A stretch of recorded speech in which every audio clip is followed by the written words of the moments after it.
രാജ്യത്തുടനീളമുള്ള ദശലക്ഷക്കണക്കിന് ആളുകൾക്ക് പ്രചോദനമായ എഞ്ചിനീയറും ഉപജ്ഞാതാവുമായ സോനം വാങ്ചുക് ഇന്നത്തെ ഇന്ത്യൻ ജനാധിപത്യത്തിലെ അഹിംസാത്മകമായ പ്രതിരോധത്തിന്റെ ഏറ്റവും ശക്തമായ മുഖമായി മാറിയിരിക്കുന്നു.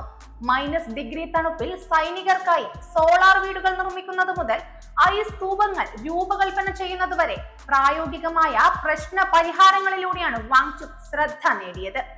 എന്നാൽ ഇന്ന് അദ്ദേഹത്തിന്റെ പോരാട്ടം ലഡാക്കിന്റെ അതിർത്തികൾ കടന്ന് രാജ്യത്തെ കോടിക്കണക്കിന് യുവാക്കളുടെ ഭാവിക്ക് വേണ്ടിയുള്ള ഒന്നായി മാറിയിരിക്കുന്നു.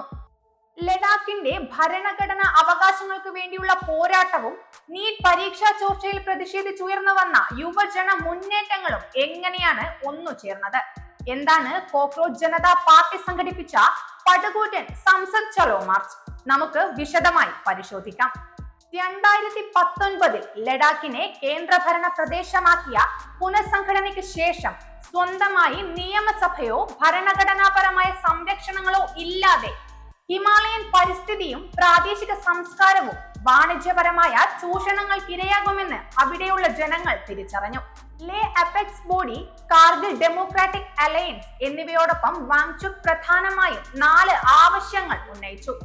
പ്രാദേശിക അവകാശങ്ങൾ സംരക്ഷിക്കുന്നതിനായി ഭരണഘടനയുടെ 6ാം ഷെഡ്യൂളിൽ ഉൾപ്പെടുത്തുക, ലഡാക്കിന് പൂർണ്ണ സംസ്ഥാന പദവി നൽകുക, പ്രാദേശിക യുവാക്കൾക്ക് തൊഴിലുറപ്പാക്കാൻ പബ്ലിക് സർവീസ് കമ്മീഷൻ രൂപീകരിക്കുക, പാർലമെന്റ് പ്രാതിനിധ്യം വർദ്ധിപ്പിക്കുക തുടങ്ങിയ ആവശ്യങ്ങളായിരുന്നു ഉന്നയിച്ചിരുന്നത്.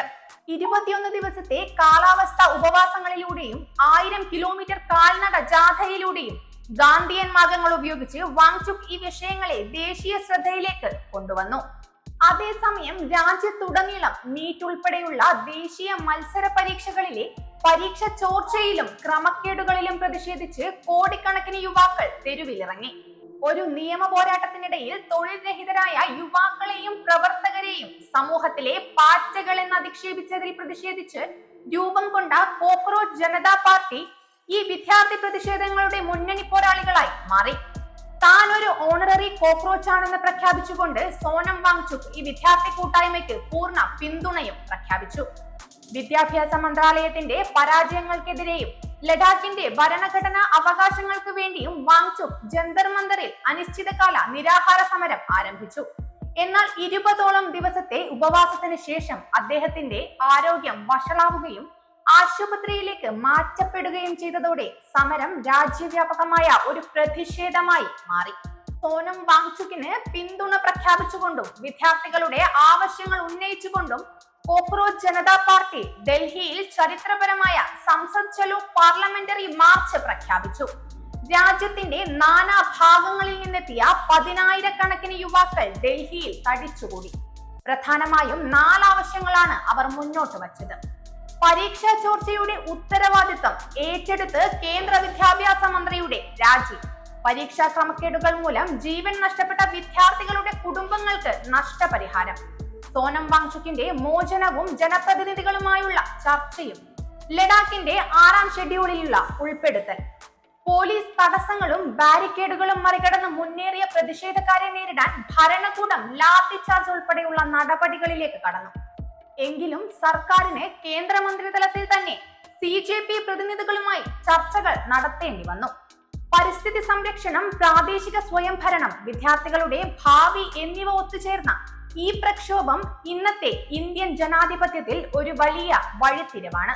ചർച്ചകളിലൂടെയും സുതാര്യതയിലൂടെയും മാത്രമേ ഇത്തരം ജനകീയ ആവശ്യങ്ങൾക്ക് പരിഹാരം കാണാൻ സാധിക്കൂ എന്ന് രാഷ്ട്രീയ നിരീക്ഷകർ ചൂണ്ടിക്കാണിക്കുന്നു.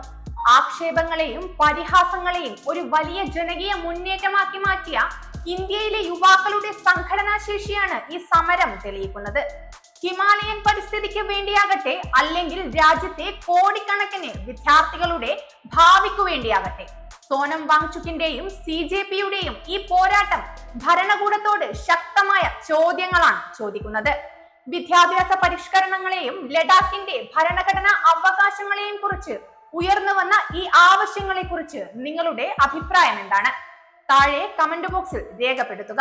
കൂടുതൽ വിശകലനങ്ങൾക്കായി ലൈക്ക് ചെയ്യാനും ഷെയർ ചെയ്യാനും സബ്സ്ക്രൈബ് ചെയ്യാനും മറക്കരുത്. നന്ദി, നമസ്കാരം.